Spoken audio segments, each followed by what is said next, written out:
يا جماعة، خلونا نتخيل الموقف ده سوا. موظف قاعد في مكتبه، يوم شغل عادي جدا، وفجأة بيوصله إيميل واحد بس، ممكن يكون هو السبب في إن شركته كلها تنهار. الموضوع مش مبالغة على فكرة، دي حقيقة بتحصل كل يوم حوالينا. تعالوا بينا ندخل في تفاصيل الحكاية دي. الإيميل بيقول بالحرف الواحد: مطلوب تحويل عاجل يرجى التنفيذ فوراً. الرسالة شكلها كده جاية من المدير التنفيذي بنفسه، اللهجة حاسمة وما فيهاش نقاش وما فيش أي وقت للأسئلة. كل المطلوب هو إن الأمر يتنفذ وبسرعة. طبعاً الضغط بيزيد مع كل ثانية بتعدي. واللي بيخلي الموضوع مقنع قوي بقى إن اسم المرسل صح هو اسم المدير، طريقة الكلام، اللهجة اللي فيها أمر، كل حاجة شكلها سليم 100%. في لحظة زي دي أي موظف هيحس إنه لازم يتحرك بسرعة وينفذ اللي اتطلب منه، وغالباً مش هيفكر مرتين. وهنا بقى الفخ بالظبط هنا. وقبل ما نعرف الموظف بتاعنا عمل إيه، خلونا نقف لحظة ونسأل: هو إيه الاسم التقني للنوع ده من النصب؟ ده اللي بنسميه اختراق البريد الإلكتروني للأعمال، أو بالإنجليزي Business Email Compromise.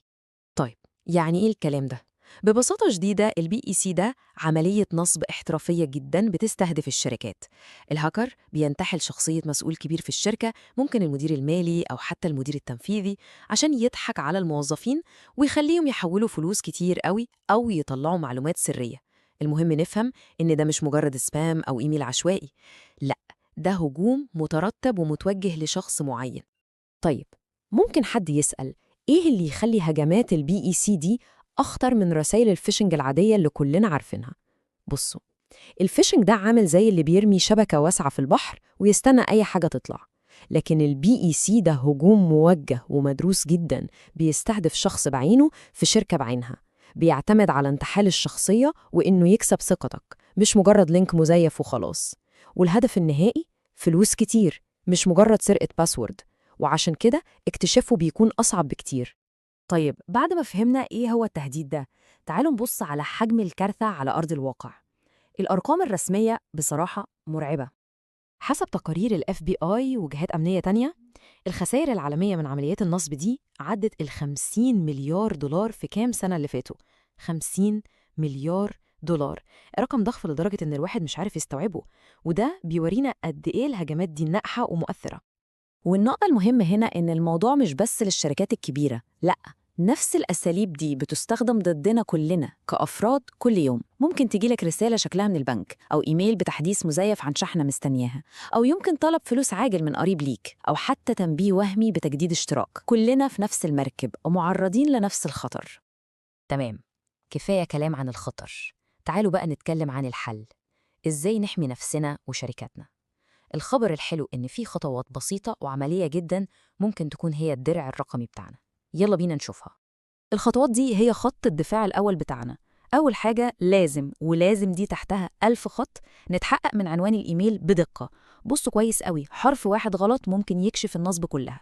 تاني حاجة، أي طلب فلوس مستعجل لازم نتأكد منه بطريقة تانية: مكالمة تليفون سريعة، رسالة واتساب، أي حاجة غير الإيميل. تالت حاجة، تفعيل المصادقة الثنائية أو ال 2FA على كل حسابات الإيميل، دي أساسية. رابع حاجة، ودي للشركات أكتر، لازم تستخدموا بروتوكولات أمان زي DMARC و SPF و DKM. دي حاجات تقنية بتساعد تتأكد إن الإيميل جاي من المصدر الحقيقي. وأخيراً، خامس حاجة وأهم حاجة، التدريب المستمر للموظفين. الوعي هو أقوى سلاح عندنا.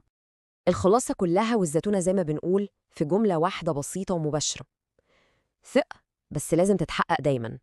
خلوا الجملة دي قاعدة أساسية في التعامل مع أي رسالة إلكترونية شكلها غريب أو بتطلب حاجة بسرعة. في الجزء اللي جاي هنتكلم في موضوع تاني مهم وشيق قوي: الحقيقة المرعبة ورا شبكات ال VPN والدارك ويب. استنونا. وقبل ما نختم، سؤال كده للنقاش: هل حصل قبل كده إن حد فيكم وصلوا إيميل شكله رسمي جداً وفي الآخر طلع عملية نصب؟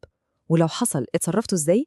ياريت تشاركونا تجاربكم، أكيد هتفيد ناس كتير. لو الحلقة فادتك، ادعي لنا بخير وادعي لوالدي بالرحمة. اكتب سؤالك أو الموضوع اللي نفسك نغطيه تحت. المصادر والخطوات في الوصف. اشترك وفعل الجرس ونشوفك في الحلقة الجاية.